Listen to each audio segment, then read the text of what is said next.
Celui qui parle ici, c'est l'Éternel. Le Dieu créateur.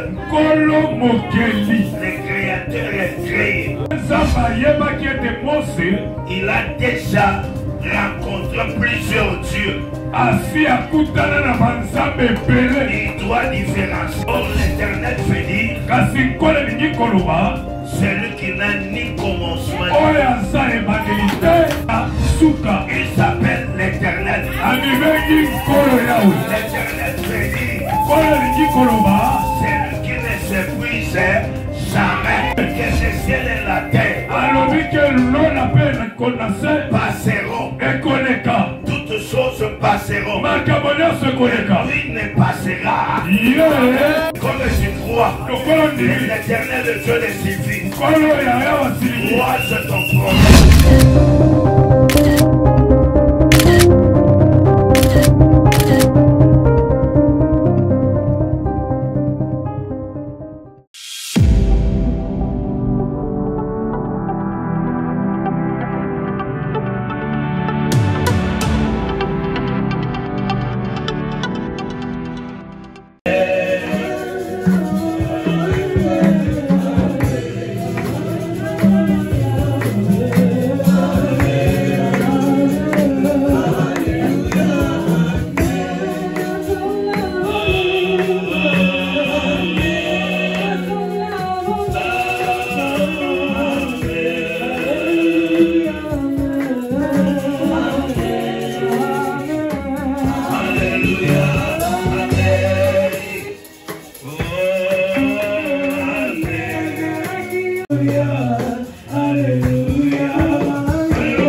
Saint-Esprit. Merci. Amen. Amen. Alléluia. Amen. Alléluia. Amen. En ces lieux, je vois, il y a l'onction apostolique. Nous avons des évangélistes, des prophètes, des prophètes dans ces lieux.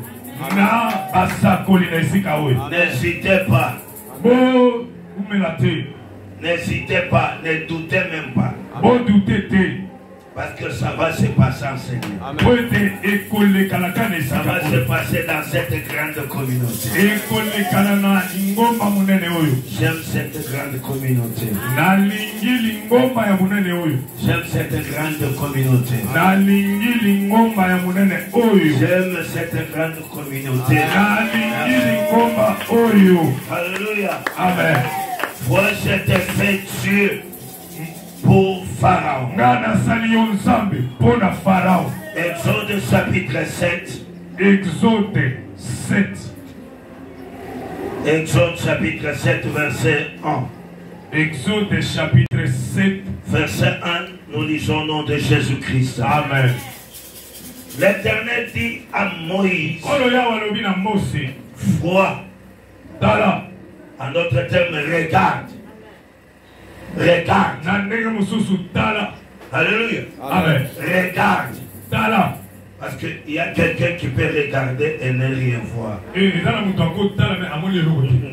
Bon. Vois. Je t'ai fait Dieu pour Pharaon. Et Aaron, ton frère, sera ton interprète. Il sera ton interprète. Malgré il est ton grand frère. Malgré il est ton grand frère. Malgré il est ton frère. Mais il sera ton prophète. Pas le prophète de Dieu. Mais le prophète. Mais l'homme de Dieu Moïse. Parole du Seigneur.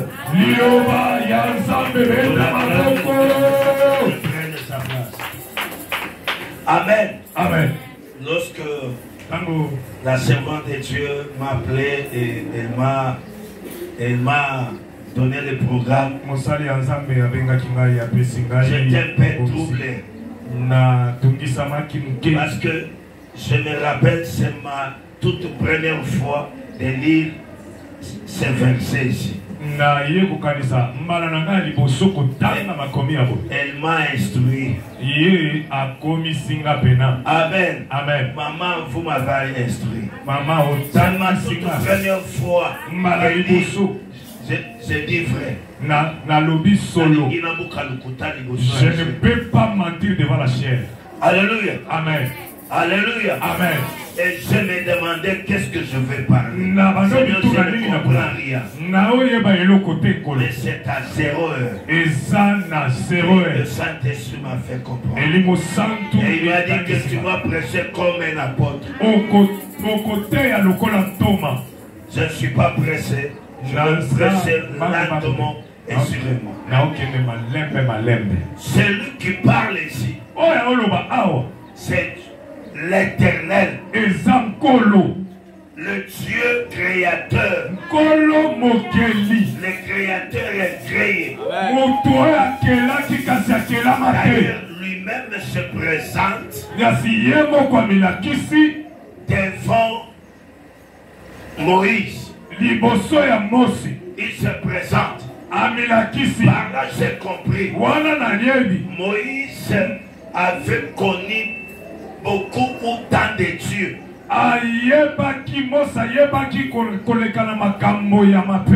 Dieu avait compris que Moïse, il a déjà rencontré plusieurs dieux. Il doit différencier. Alléluia. Amen. Il dit à Moïse, il se présente à Moïse en disant que je suis l'Éternel. Or l'Éternel fait dire, celui qui n'a ni commencement, c'est-à-dire celui qui n'est pas dans les commencements. Alléluia. Amen. Il n'existe pas dans la fin. Alléluia. Alléluia. Amen. Il n'est ni dans les commencements, ni dans la fin. Il s'appelle l'Éternel. L'Éternel fait dire, celui qui ne s'épuise jamais. Il est inépuisable. Amen.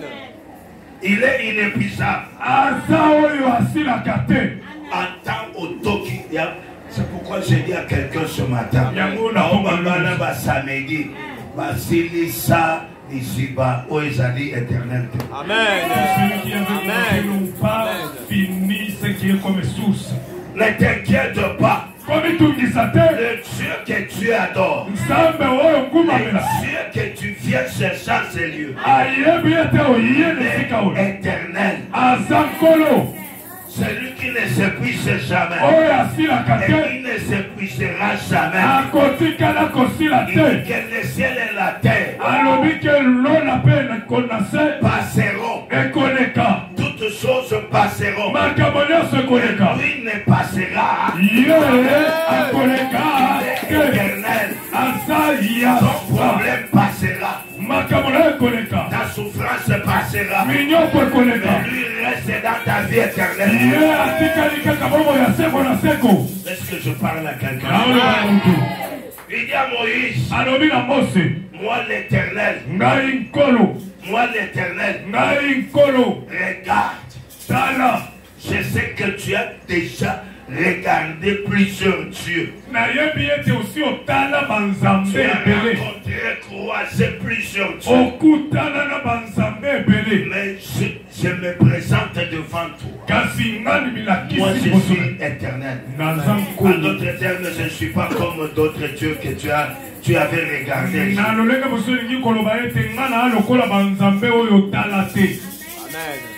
Dis à ton voisin. Bouge ton voisin.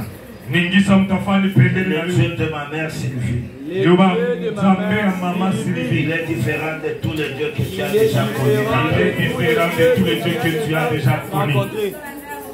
Alléluia. Et si tu crois, donne-moi un amen. Si tu crois ces dieux-là, donne-moi un amen. Et comme tu crois, l'Éternel, le Dieu de Sylvie, croise ton problème. Dans ta vie, tu ne seras pas épuisable. Tu ne seras pas épuisable. Ton mariage ne sera pas épuisable. Ce qui n'a pas mis Bayaya Bakenda Bazongaka. Liba de Kupaka. Okende. Osa flèche allée par et tout. Si tu sais le pas mais toi, tu es une flèche allée, il n'y a pas de retour. Si dans cette société-là, les gens ne durent pas. Tu vas où la mais toi tu vas dire. Parce que toi tu es inépuisable. Je prie. Et je déclare. Que cela soit ainsi. Alléluia. Amen. Moïse. Regarde. Est-ce que tu peux regarder bien ce matin? Moïse regarde. Quelque part, je comprends comme si Dieu avait compris que le cerveau de Moïse était troublé. Parce que quand il a vu le buisson en train de... le buisson ardent, il a dit, je me détournerai pour voit cette grande vision, c'est quelque chose qui dépassait son entendement. Et Dieu lui dit, Moïse, ne te trouble pas. Fixe les regards sur moi.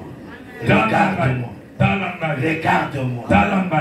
Bien-aimé, ne regarde pas ce qui t'embrouille à gauche à droite, mais fixe le regard sur l'Éternel, le Dieu des sécurités. Moïse regarde. Regarde. C'était fait. C'était fait.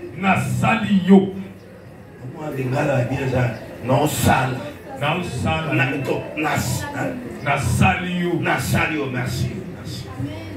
C'était fait. Alléluia. Amen. Pas au futur. Pas dans le passé. Au présent. Alléluia. Amen. Il dit que c'était fait. Oh, faire c'est former quelqu'un. Donner quelqu'un une forme. Comment ça monte le lenge. Amen. Alléluia. Amen. C'est-à-dire, nalingila peso le lenge, les lots. C'est mon koutani nanga. Non, personne Je voulais te donner une forme comme tu t'es rencontré avec moi. Alléluia. Amen. Alléluia. Amen. Ce matin, je lève ma main droite. À ma qualité. Amen. À ma qualité d'apôtre. Sous l'onction qui est en ces lieux, je prie et déclare, comme tu as croisé ces dieux, le Dieu de Sylvie ce matin, le 1er décembre, le 1er décembre, Yaya, je te dis ce matin, que ce Dieu te donne la bonne forme. Amen. Mais les lots, ça m'a péché à mon forme. Si ton mariage a connu des problèmes, aujourd'hui que Dieu donne sa forme. Les problèmes de travail, Dieu recadre ton travail. Je te fais, je te forme. Je te forme. J'aimerais que tu deviennes produit infini de moi. Alléluia. Amen. Je t'ai fait Dieu. J'ai compris que Dieu le Créateur est Christ. Il jure devant un être humain. Amen. Le Dieu créateur, l'Éternel, il jure. Je peux aller plus loin. À mon nom, je suis par moi-même. Je t'ai fait. Je t'ai fait. Un Dieu. Ceux qui lisent ou qui comprennent le français mieux plus que moi, on n'a pas écrit en minuscule mais en majuscule. Moïse était Dieu en majuscule. Alléluia. Amen. Je t'ai fait Dieu. En d'autres termes, je m'incarne en toi. Amen. Tu n'es plus Moïse. Tu es Dieu. Alléluia. Amen. Tu n'es plus Moïse. Tu deviens Dieu. Le Dieu d'Israël. Toute personne qui pouvait voir Moïse ou appeler Moïse, quand il appelle Moïse, il appelle Dieu.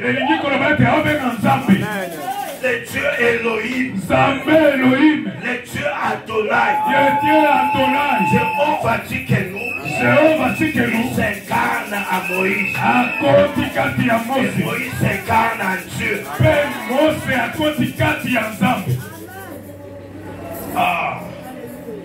Dieu s'incarne à Moïse. Zambé a koti kati ya Moïse incarne à Dieu. Mose pe a koti kati ya Nzambe. Amen. Amen. Est-ce que tu peux acclamer très fort? Alléluia.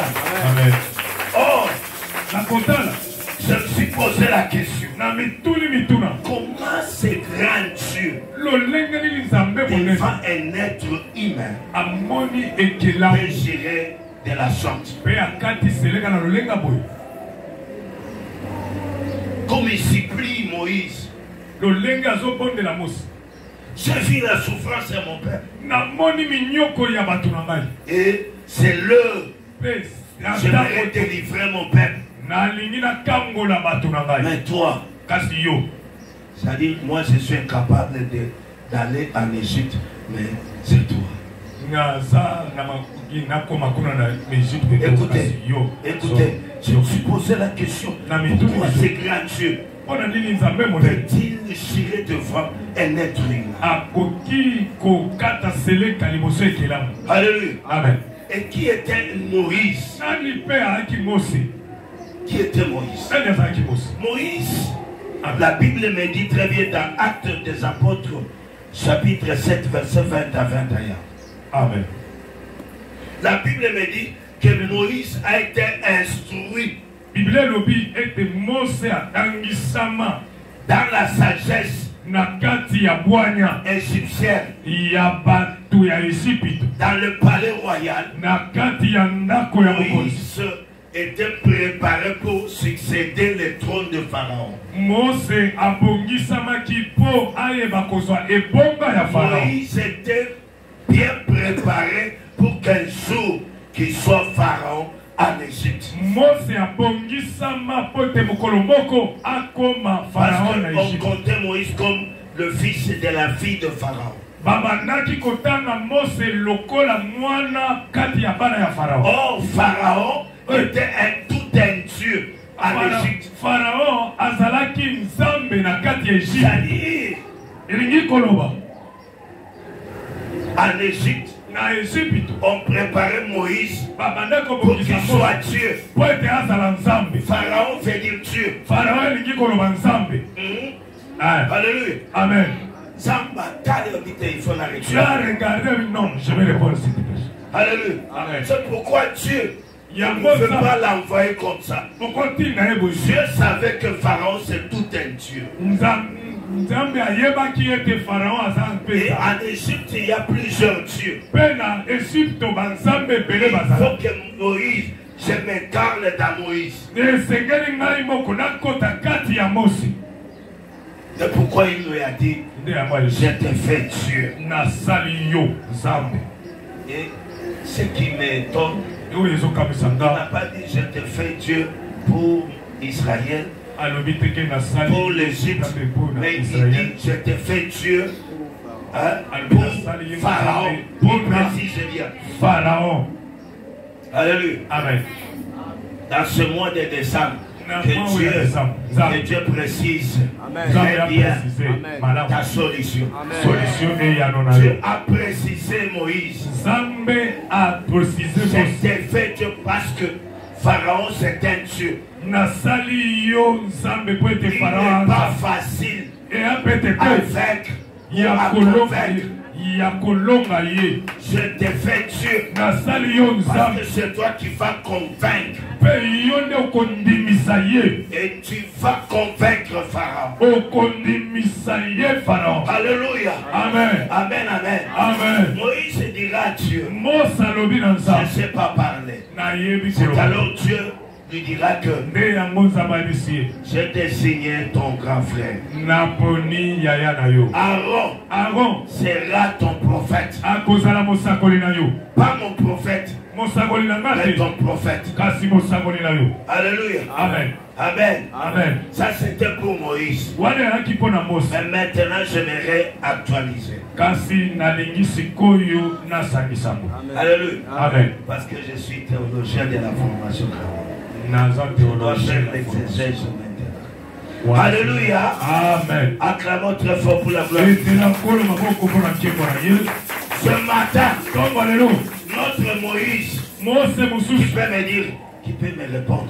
Qui est notre Moïse dans cette grande communauté, dans notre église? Nani akotiko ya nolangai, nani azali Mose na lingomba oya moderne. Maman. Alléluia. Est-ce que nous pouvons acclamer très fort? Alléluia. Yes. Amen. Amen. Aujourd'hui, je t'enseigne en tant qu'apôtre. Vous savez, il y a beaucoup de récits, il y a beaucoup de troubles, beaucoup de heureux dans nos églises et réveils.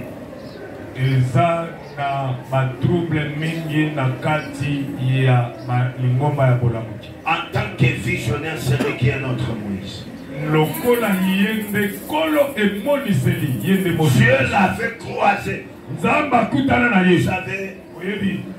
moi personnellement, je n'aimais pas et je n'avais même pas idée qu'un jour je serais un serviteur de Dieu ou un chrétien.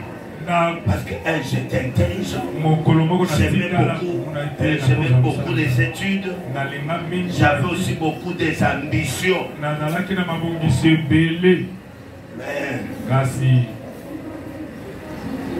le programme de Dieu s'est accompli un jour. Alléluia. Amen. Laisse-moi te dire. Dieu dit, vous savez, notre maman, Dieu s'est incarné en elle et en elle s'est incarné aussi en Dieu. Maman, Nzambe akoti kati ya mama akoti kati na yepe asali ye moko. Alléluia. Amen. Amen. Amen. Écoute. Yoka. Il dit à Moïse. Alobi na Mose. Que. J'envoie ton frère. Comme ton prophète. Toi Moïse. Pour dire à Moïse que toi tu seras mon porte-parole et mon ambassadeur. Mais ton frère sera ton porte-parole. Alléluia. Amen. Alléluia. Amen. Comme toi tu es là, tu es Aaron. Amen. Tu dois interpréter ce que ta mère spirituelle te parle. Aaron avait interprété ce que Moïse ne lui avait pas instruit. Il avait fait les vaudons. Et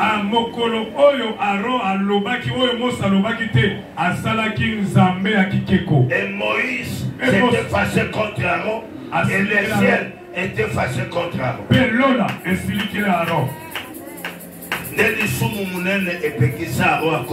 C'est un grand péché qui a interdit Aaron ne pas entrer. Aaron, dès que tu es là, tu dois interpréter cette vision. Dans ta famille, dans ton quartier, sur votre avenir, au boulot, tu dois interpréter cette vision. Alléluia. Amen. Proclamer l'évangile de Jésus-Christ partout dans le monde. Parce que toi tu es prophète, prophétesse de Sylvie.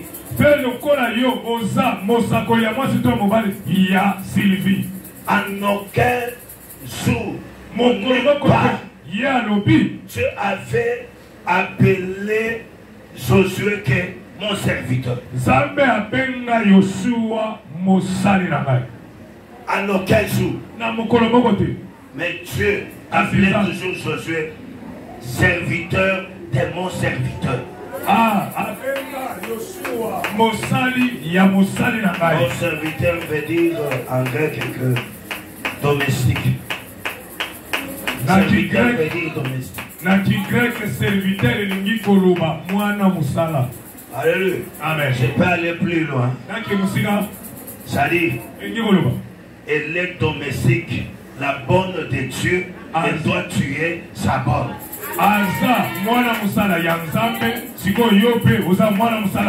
Les jours tu comprendras ces choses. Et tu mettras en pratique.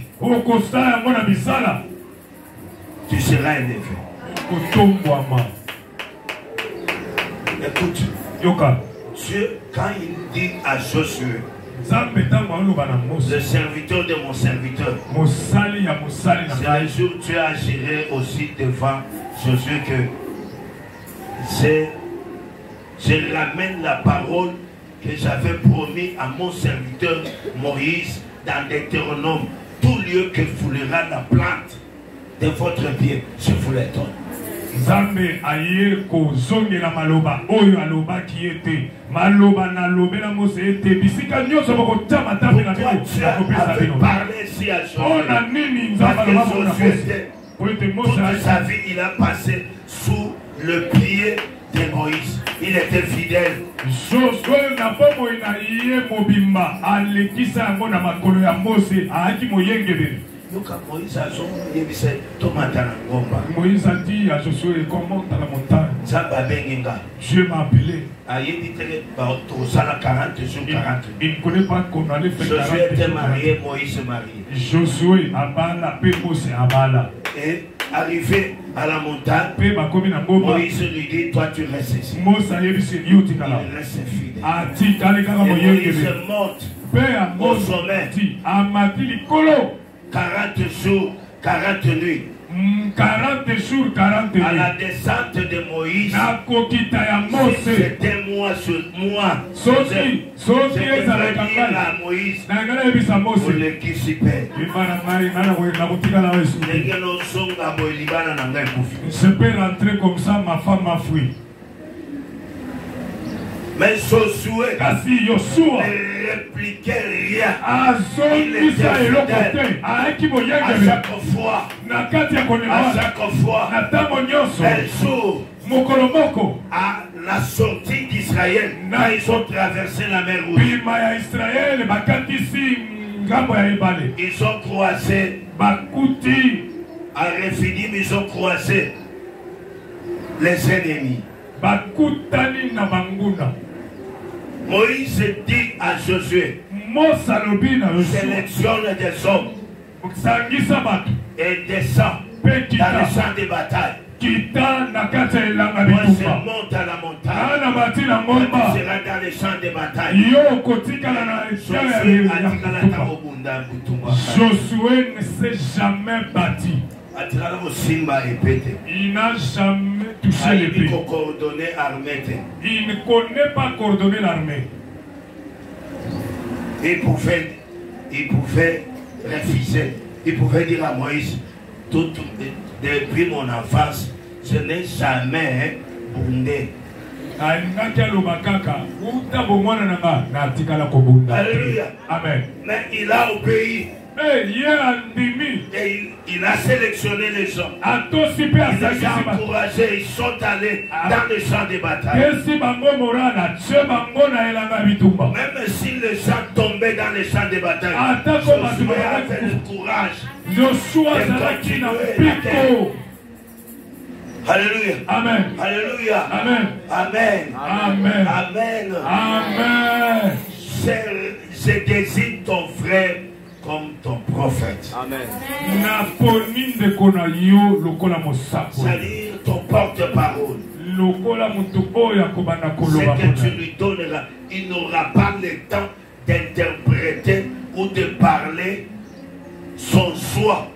En d'autres termes, il n'a pas son choix. Il doit faire ton choix. Oui, ce matin, j'ai dit à un Aaron, ce matin.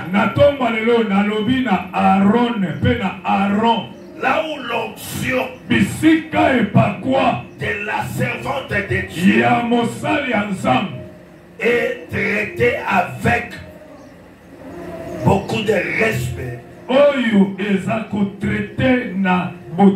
Surtout dans les secrets. Son Dieu va t'honorer en public. public. C'est quelqu'un a compris. Est-ce que quelqu'un a compris? Là où l'onction, parce que c'est Dieu qui a dit à Moïse, je t'ai fait Dieu. Alléluia. Amen. Alléluia. Amen. Je t'ai fait Dieu pour Pharaon. Alléluia. Amen. Dieu savait. C'est-à-dire même Moïse avait compris. Alléluia. Amen. Parce que Moïse, il connaissait bien l'Égypte. Il connaissait quand même bien le Dieu des Égyptiens. Il connaissait bien Pharaon.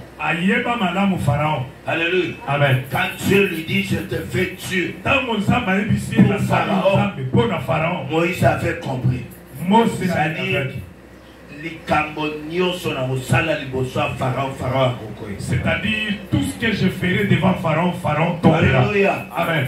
Si, dès aujourd'hui, si tu comprends que Malobaya, maman nanga, ma mère spirituelle, quel que soit gravité problème, ce qui a le but que moi nanga kobangate solution ezali.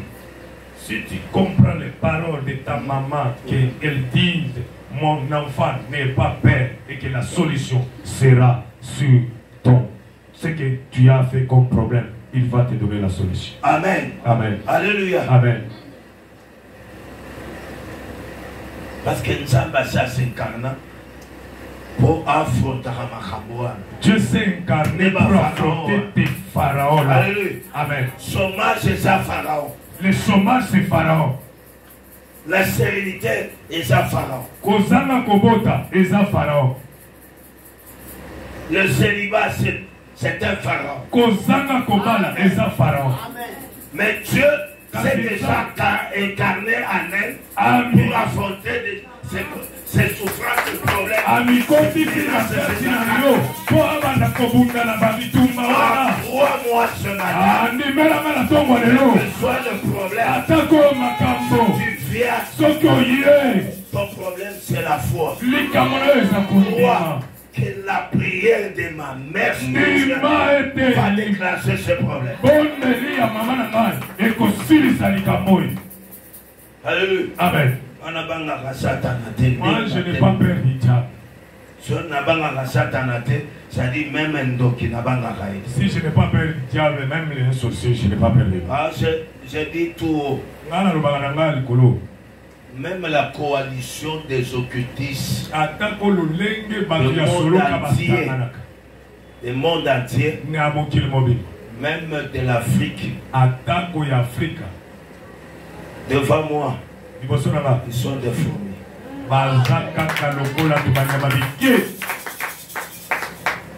Alors le problème que tu as là, Dieu s'est déjà incarné en elle pour résoudre. Attends Pharaon bakokaki kozala lokola Moïse, mais prise à souk Moïse a l'obagi. Même si Pharaon allait faire comme Moïse, mais la dernière prise, Alléluia, était ce matin, je lève ma main droite à ma qualité des apôtres, parce que je suis ambassadeur sous l'onction, par ordre de l'onction de la servante de Dieu. Je prie et je déclare. Je prie et je déclare. Tout problème que tu as. Tout problème que tu as. Prise à souka. Ndenge Moïse a bêta. Oui. Nandako à Pharaon. Dans la maison de Tout Pharaon. premier-né était parti. Alléluia. Amen. Alléluia. Amen. Amen. Amen. Toutes les sorciers qui est en train d'ensorceler ta vie, son enfant aîné, mère. Et là où il y a Souka Yaye, Akufa. Je parle comme un apôtre. Un jour, Josué, il a exercé ce qu'il avait vu chez son père spirituel Moïse. Quand Jéricho est tombé, Josué se tient et il a déclaré que toute personne reviendra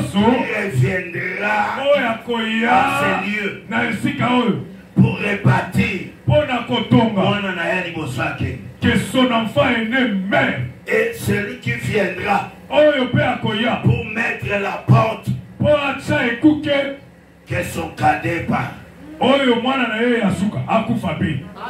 C'est pourquoi Moukolo Elisa côté na Jéricho. C'est pourquoi les Jéricho il faut avoir ça parce que Josué a l'oba. Et dans Jéricho, les gens mouraient. Amen.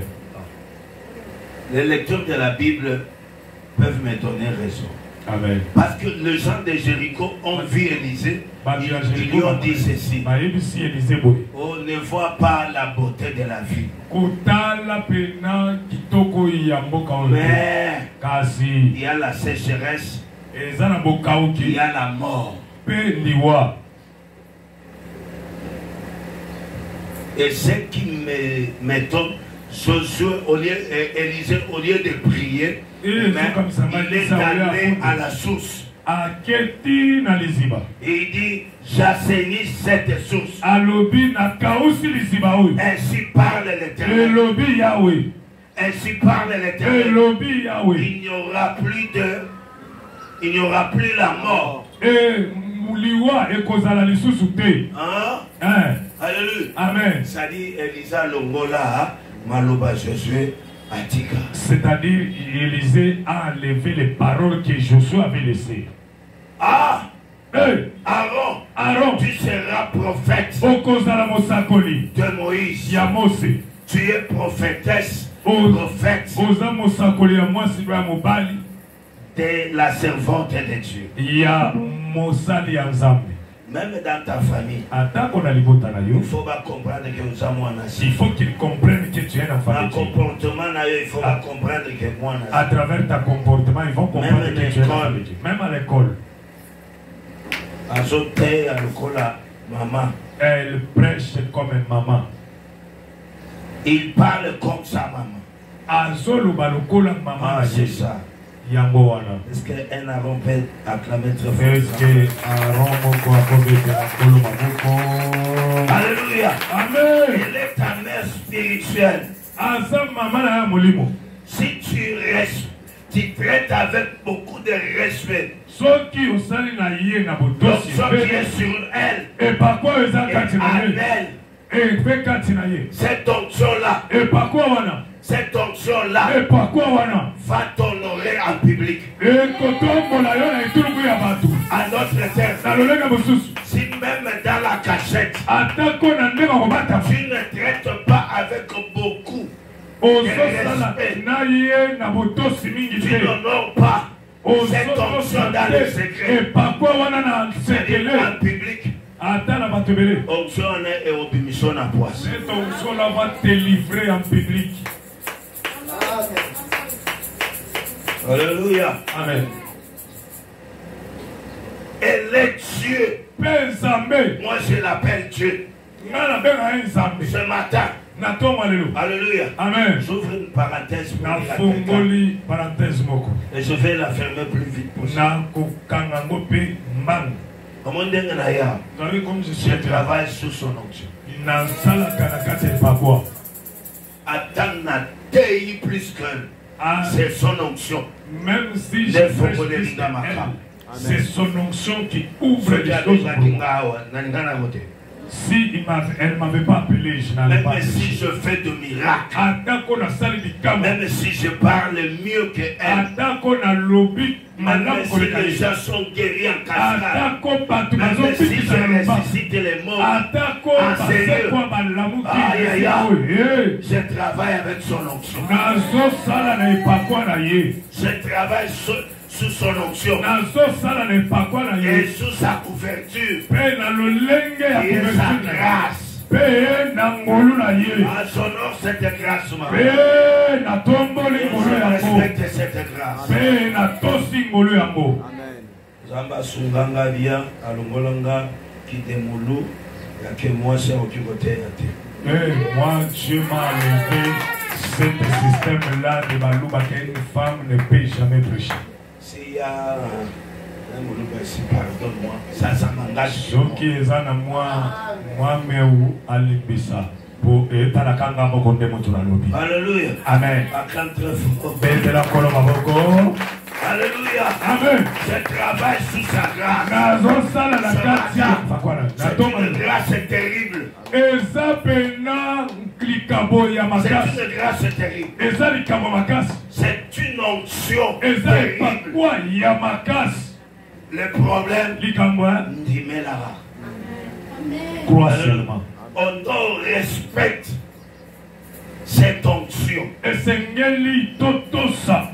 mère spirituelle, cette onction va te propulser. Pas en secret mais en public.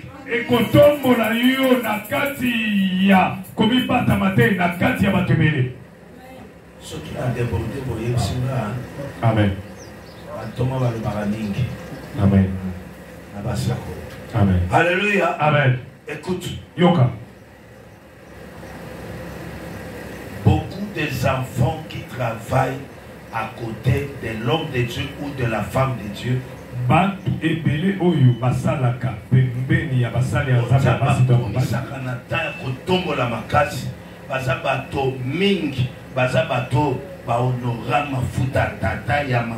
Dans les secrets. Les gens qui sont beaucoup élevés dans le ministère, ce sont des gens qui se sont élevés dans l'onction de leur père spirituel. Maman, si ton Dieu a compris dans ma vie, maman, je te serai fidèle. Maman, ça m'a péché un boy. Azali amikama ngai na kudomula soki kanza mapesi aluki passer.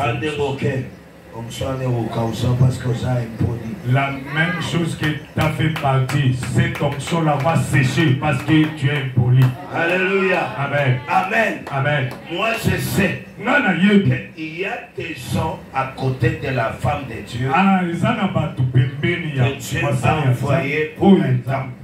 Mais il y a aussi d'autres qui sont permanents.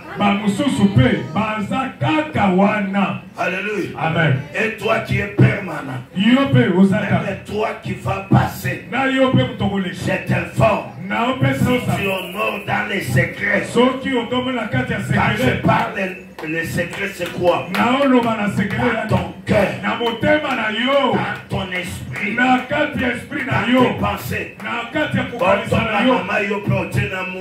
Na kibe tomate, na kibe pondu. Alléluia. Amen. Alléluia. Amen. Écoute, il y a quelque chose que le Saint-Esprit m'instruit. Un jour, le serviteur d'Élysée, il est allé auprès de Naaman. Que mon maître m'a envoyé. Mon maître a dit les cadeaux qu'il avait refusés là. Dieu vient de lui dire, donne. Amen. Aaron, tu es prophète. Il faut parler ce que Dieu t'a dit. C'est que le Dieu de ton père ou de ta mère spirituelle t'a dit.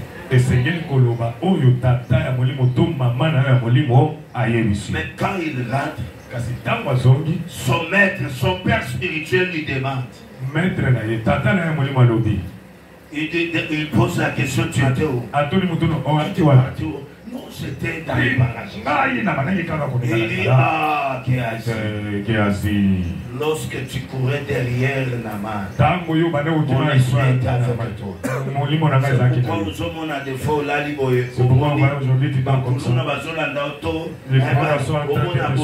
maman bimi, abundelio, olalaka. Tu donnes avec son esprit, avec son esprit. Même au travail, aux autres Ah. Donne-moi un amen. Alléluia. Amen. Amen. Amen. Que Dieu te bénisse. Comme tu avais dit à Moïse que je t'ai fait Dieu, Dieu était obligé d'officialiser toute parole, tout geste et tout geste que Moïse pouvait parler et faire. C'est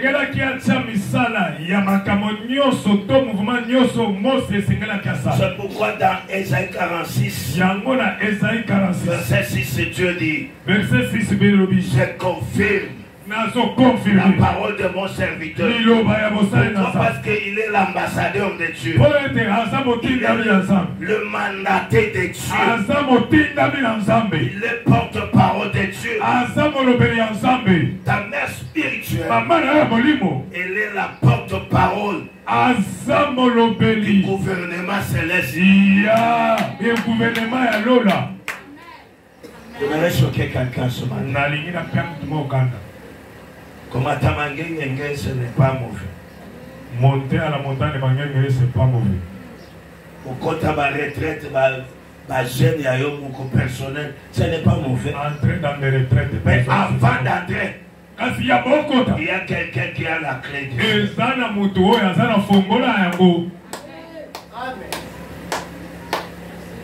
Lorsque j'ai une fille, maintenant elle habite à l'Angola.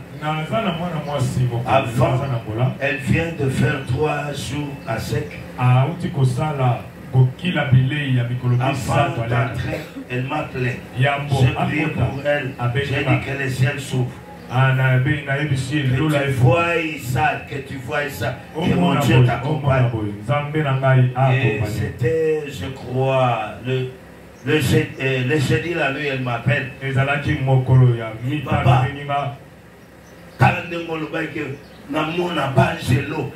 papa, je suis vraiment entouré.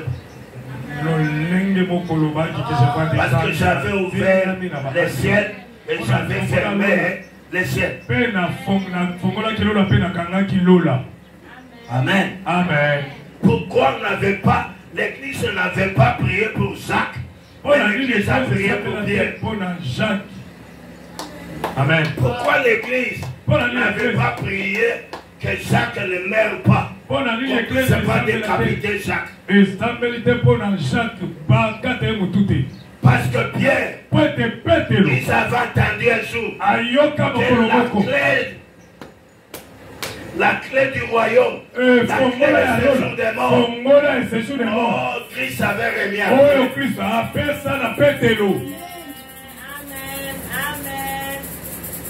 Et la Bible dit, ils ont prié avec insistance. Sinon, qui peut nous ouvrir les ciels? Qui peut nous ouvrir la prière? Des fois, peut-être tu ne me comprends pas. Un jour, Jésus a demandé à ses disciples, les gens disent que je suis qui? Au prophète, l'un des prophètes. Et maintenant, vous. Il y a eu Pierre qui s'est levé. Christ, fils du Dieu vivant. Jésus lui a dit, c'est ni le sang ni la chair qui t'ont révélé, c'est mon Père. Et sur cette pierre, je bâtirai mon église. C'est alors que Christ lui a dit à Pierre, je t'étonne. Je te confie la clé. Alléluia. Alléluia. Amen. Zamba Pamoula. Que Dieu te bénisse. Zamba Mouna. Que Dieu te voie. Tu vas entrer en prière. Va chez ta mère spirituelle. Oh maman, je sens la soif de faire 3 jours. D'entrer en prière 3 jours. De faire 3 nuits. De monter à la montagne. C'est qu'à formuler là,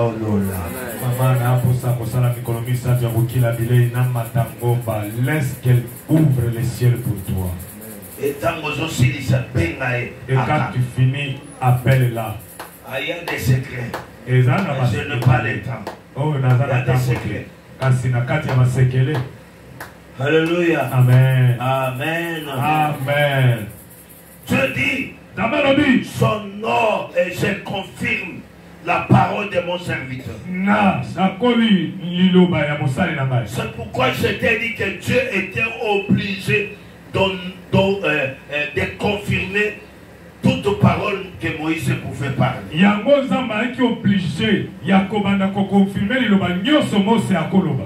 Même tout geste, même la position de Moïse, Dieu est obligé.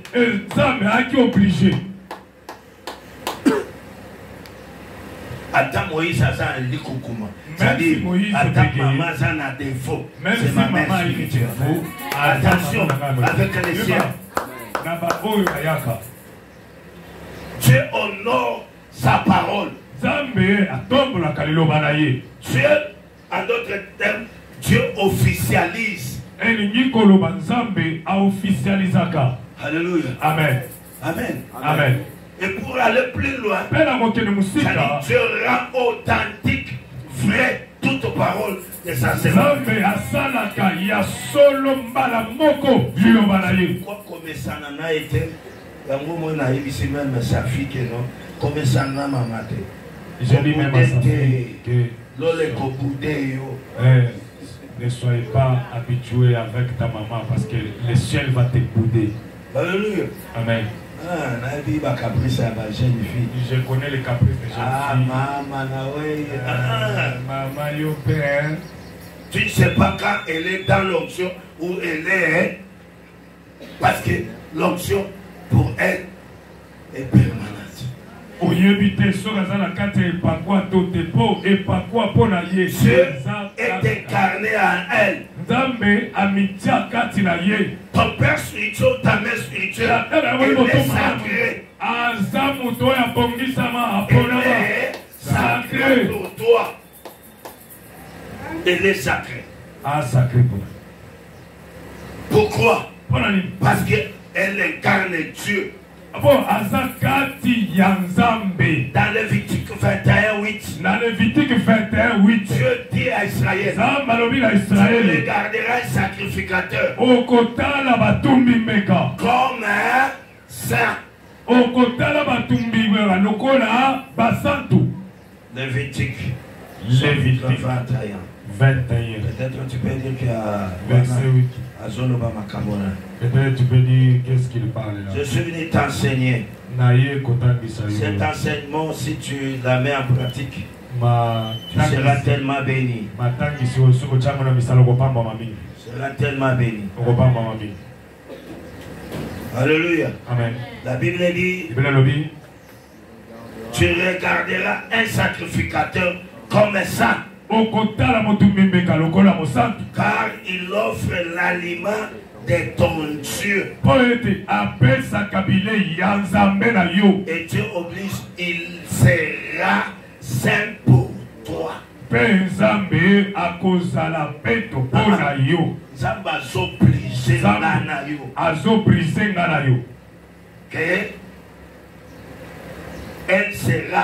sainte pour toi. Zamba obligé ngana yo était à cause de la sainte pour yo. Alléluia. Amen. Saint veut dire quoi? Au centre de Dieu.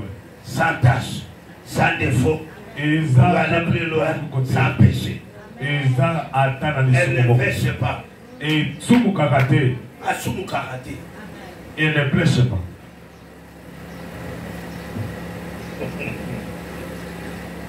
Voilà ce qui. Là, tu vas me poser beaucoup de questions. Elle est une personne. C'est Dieu qui dit. Tu la regarderas comme un saint. Pour toi.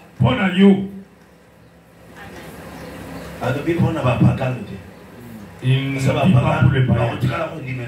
Mais il ne peut jamais toi faire. Tu es en train de t'obliger. Tu la regarderas sainte. Nzambe akotala ye mosaka elingi koloba ete elle ne pêche pas. Si nous arrivons dans de telles compréhensions, nous serons tellement bénis. Tu vas trouver un enfant de Dieu. Il est en train de canonner son père spirituel, sa maman spirituelle. Et puis on sait que ton ami, toi tu pêches. C'est moi qui parle de la Bible. C'est une Bible ou bien les Anglais. On a troublé. Alléluia. Amen. Pourquoi? Parce que sa sainteté. Nzambe asia racina yango kati ya sainteté ya Nzambe. Dieu l'a raciné dans sa sainteté. Parce qu'il a dit à Moïse, c'est fait Dieu. Moi je suis saint. Quand Moïse a pris la femme éthiopienne, Aaron et Myriam, ils ont parlé contre Moïse. Ils ont critiqué Moïse. Atabiso Penzam, Alobera Biso, Aïtelisa Biso, Zamba Siliki, Moïse, amène-les dans mon temple. Lorsqu'ils sont arrivés dans les temples, Dieu, il a dit à Aaron et Myriam, si dans ce monde, je peux parler à une personne, c'est dans les songes, dans des prophéties. Mais Moïse, il est saint. Parce qu'on a l'obaraï, bouche à bouche, ou bouche à l'oreille, à Zaramoussa. Celui que je parle comme un homme parle avec son ami, il est saint. Un homme qui bégaye, un homme colérique. Moïse polygame. Moïse, on t'a pas sévéré. Mais Dieu, quand il regardait Moïse, Dieu voyait Moïse, c'est ça. Parce que lui, il est ça. Alléluia. Amen. Alléluia. Amen. C'est pourquoi je te dis que moi je ne crains pas le diable.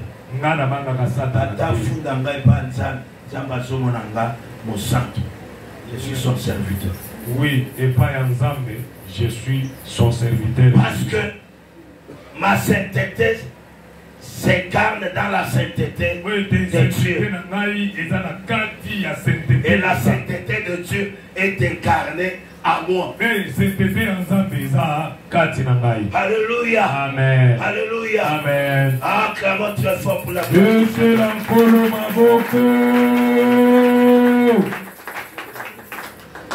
Ça va, merci. Acclamons très fort pour la gloire. Amen. Je te fais. Regarde. Je te fais Dieu. Parce qu'ici, Dieu a parlé pour deux personnes. Il fait Moïse Dieu. Il fait Aaron prophète de Moïse.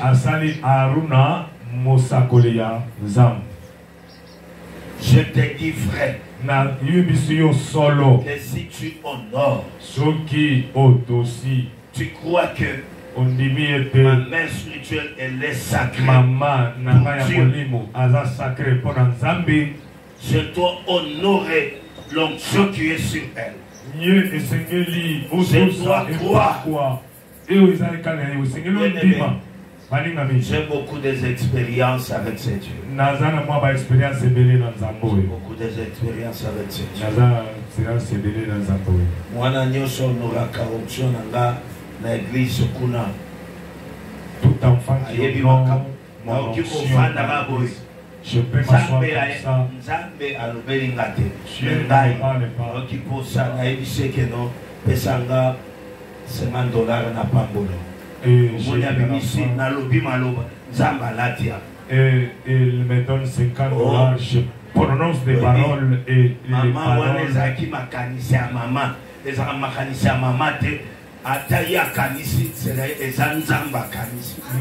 c'est elle qui pense à ça, je crois que c'est Dieu qui a pensé à ça.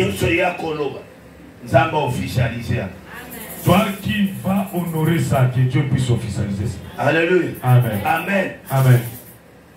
Écoute. Yoka. Même si. Attaque. Tu sais que ce mur n'a pas de porte ou un trou. Même si elle te dit que avance,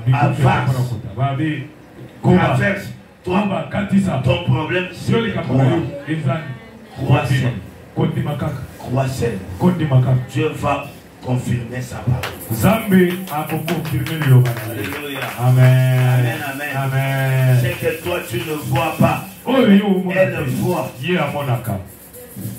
C'est que toi tu n'entends pas. Mais elle entend. Dieu ne peut pas te parler plus qu'elle. Même si tu montes à Mangenge.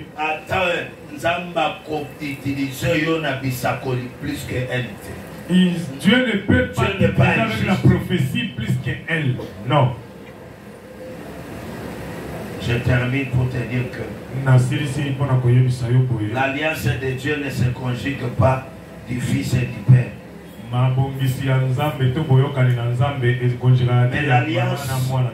l'alliance de Dieu se conjugue au nom du Père et du Fils. Alléluia. Viens sa voisin. Respectez onction. Respecte l'onction. Tu seras beaucoup béni. Tu seras élevé. Tu vas être dans la parole du Seigneur. Liloba Yanzambe. S'il y a quelqu'un qui a compris Dieu avec beaucoup de respect, moi je respecte beaucoup de modérateurs. Est-ce que vous pouvez me donner peut-être 5 ou 3 minutes pour la prière? Merci. On se tient debout, nous avons.